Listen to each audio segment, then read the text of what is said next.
everyone, Jaify's kitchenലേക്ക് ഏവർക്കും സ്വാഗതം. അപ്പം ഇന്ന് ഞാൻ ഇവിടെ പരിചയപ്പെടുത്തുന്നത് ഒരു സ്പെഷ്യൽ റെസിപ്പിയാണ്. അതായത് കുട്ടികൾക്കും അതുപോലെ തന്നെ മുതിർന്നവർക്കും ഒരേപോലെ ഇമ്മ്യൂണിറ്റി വർദ്ധിക്കുന്ന ഒരു മാജിക്കൽ സിറപ്പ് എന്ന് പറയാം നമുക്ക്.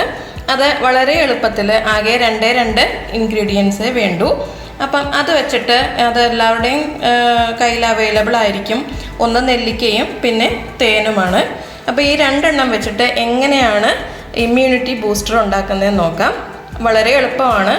അപ്പം ആദ്യത്തെ ജോലി എന്ന് പറയുന്നത് ഈ നെല്ലിക്ക നല്ലപോലെ ഒന്ന് കഴുകിയിട്ട് തുടച്ചെടുക്കണം. അതായത് ഒട്ടും ഇതിലെ വെള്ളത്തിൻ്റെ മയം പാടില്ല.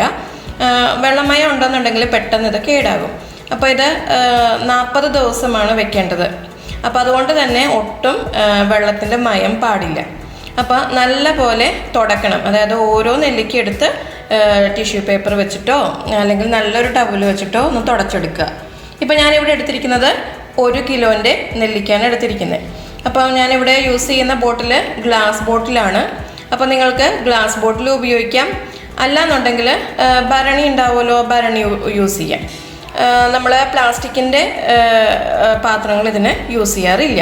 നമ്മൾ ഉപയോഗിക്കുന്ന പാത്രത്തിലൊന്നും തന്നെ വെള്ളത്തിൻ്റെ മയം പാടില്ല.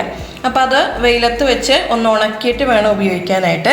അപ്പോൾ ഞാനിവിടെ 1 കിലോൻ്റെ നെല്ലിക്കയാണ് എടുത്തിരിക്കുന്നത്. അത് നല്ലപോലെ കഴുകിയ ശേഷം ഓരോന്നും എടുത്ത് തുടച്ച് 2 ബോട്ടിലിലാക്കി ഇങ്ങനെ അങ്ങ് സെറ്റ് ചെയ്ത് വെച്ചേക്കുവാണ്. ഇനി നമ്മുടെ ഹണി ഉണ്ടല്ലോ, അതപ്പം ഇവിടെ പ്യുവറായിട്ട് കിട്ടിയ ഹണിയാണ്. ഇത് അരിച്ചൊക്കെ എടുത്ത് വെച്ചിരിക്കുന്ന ഹണിയാണ്. അപ്പം ഇതങ്ങ് ഒഴിച്ചു കൊടുക്കുക. നെല്ലിക്കയുടെ മുകളിൽ തേന് ഇരിക്കണം. അതായത് നെല്ലിക്ക നല്ലപോലെ സോക്കായിട്ട് വേണം ഇരിക്കാനായിട്ട്.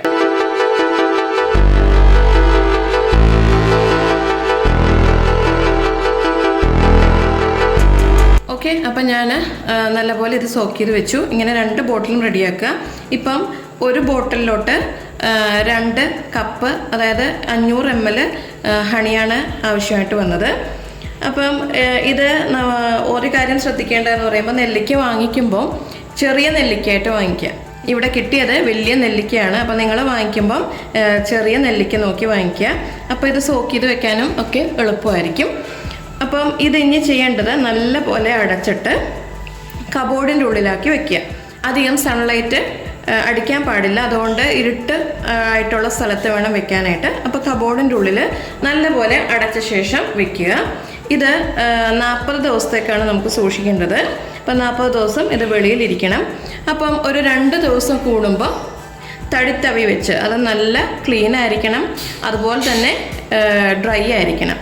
അങ്ങനെയുള്ള ഒരു തടിത്തവി വെച്ചിട്ട്, അപ്പം ചെറിയ ബോട്ടിലാകുമ്പോഴത്തേനും ഇത് ഇളക്കാനായിട്ട് പ്രയാസം ഉണ്ടാവും.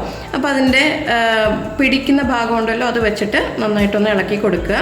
അപ്പം ഇങ്ങനെ ഇരിക്കുന്നുണ്ടെങ്കിലും കുറച്ച് കഴിയുമ്പോഴത്തേനും, അതായത് ഒരു 3-4 ദിവസം കഴിയുമ്പോഴത്തേനും തന്നെ ഇതെല്ലാം കൂടെ ഈ നെല്ലിക്കയുടെ വെള്ളം എല്ലാം വറ്റി ഇത് നമ്മുടെ തേനങ്ങ് പൊങ്ങി വരും.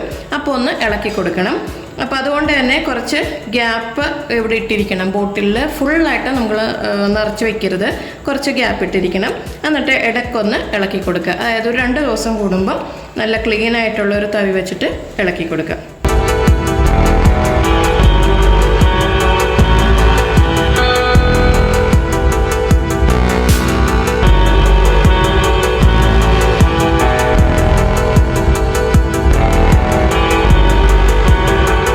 അപ്പം നമ്മുടെ നെല്ലിക്ക വെച്ചിട്ട് ഇന്നേക്ക് 5ാമത്തെ ദിവസമാണ്. അപ്പോൾ എന്താണ് അതിന് മാറ്റം വന്നിക്കുന്നത് നോക്കാം. കണ്ടോ, നെല്ലിക്ക എല്ലാം താഴെ ഇരുന്ന് വെച്ചതാണ്. അതെല്ലാം അതിൻ്റെ ജ്യൂസെല്ലാം ഇറങ്ങിയിട്ട് മുകളിലേക്ക് പൊങ്ങി തുടങ്ങി. കണ്ടോ, അപ്പോൾ അതിൻ്റെ ചൊക്കി തുടങ്ങിയിട്ടുണ്ട് നെല്ലിക്കയെല്ലാം. അപ്പോൾ ഇതിന് 5 ദിവസം കൂടുമ്പോൾ ഉണങ്ങിയ തവി വെച്ചിട്ട് നന്നായിട്ട് ഇളക്കി കൊടുക്കുക. എന്നിട്ട് വീണ്ടും നല്ലപോലെ എയർടൈറ്റായിട്ട് അത് മൂടുക. മൂടിയ ശേഷം സൺലൈറ്റൊന്നും എത്താത്ത സ്ഥലത്ത് വെക്കുക.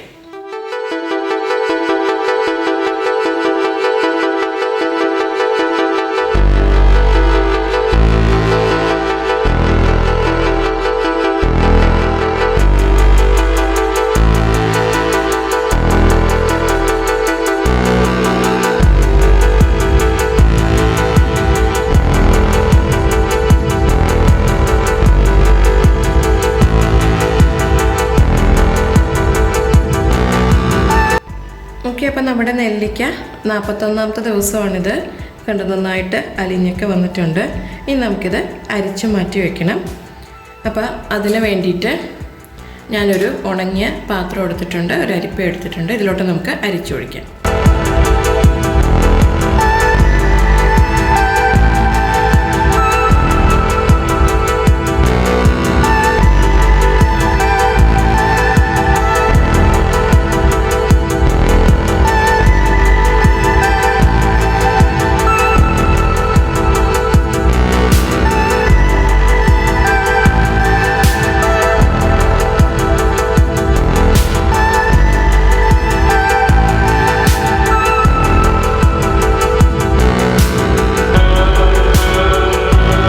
ഇത് നന്നായിട്ട് ഒന്ന് അടച്ചു വെച്ച ശേഷം ഒരു 4 ദിവസം ഇത് തെളിയാൻ വെക്കുക. അപ്പോൾ ഇങ്ങനെ തന്നെ ഉപയോഗിക്കുന്നതുകൊണ്ട് കുഴപ്പമൊന്നുമില്ല. പക്ഷേ ഒരു ഇച്ചിരി കലങ്ങിയിരിക്കും. അതുകൊണ്ടൊന്ന് തെളിയാൻ വെക്കുക. തെളിയാൻ വെച്ച ശേഷം നമുക്കിത് ഊറ്റിയെടുക്കാം. ഓക്കെ, അപ്പം നമ്മൾ ഇത് എടുത്ത് വെച്ചിട്ട് 4 ദിവസമായിട്ടുണ്ട്. അപ്പോൾ ഇനി നമുക്ക് ഇത് ബോട്ടിലിലേക്ക് പകർത്തി വയ്ക്കാം. ഞാൻ നല്ലപോലെ കഴുകി തുടച്ച്, നമ്മൾ നേരത്തെ എടുത്ത് വെച്ചിരുന്ന ബോട്ടിൽ തന്നെയാണ്. ഇത് നല്ലതായിട്ട് ഒന്ന് കഴുകി തുടച്ച് എടുത്ത് വെയിലത്തൊക്കെ ഉണക്കി വെച്ചിട്ടുണ്ട്. ഇനി ഇതിലോട്ട് നമുക്ക് ഒഴിച്ചു വയ്ക്കാം.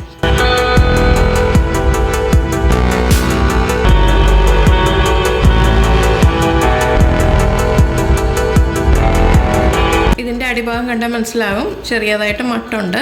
അതുകൊണ്ട് നമുക്കിത് വേറൊരു ബോട്ടിലാക്കി വേണം വെക്കാനായിട്ട്.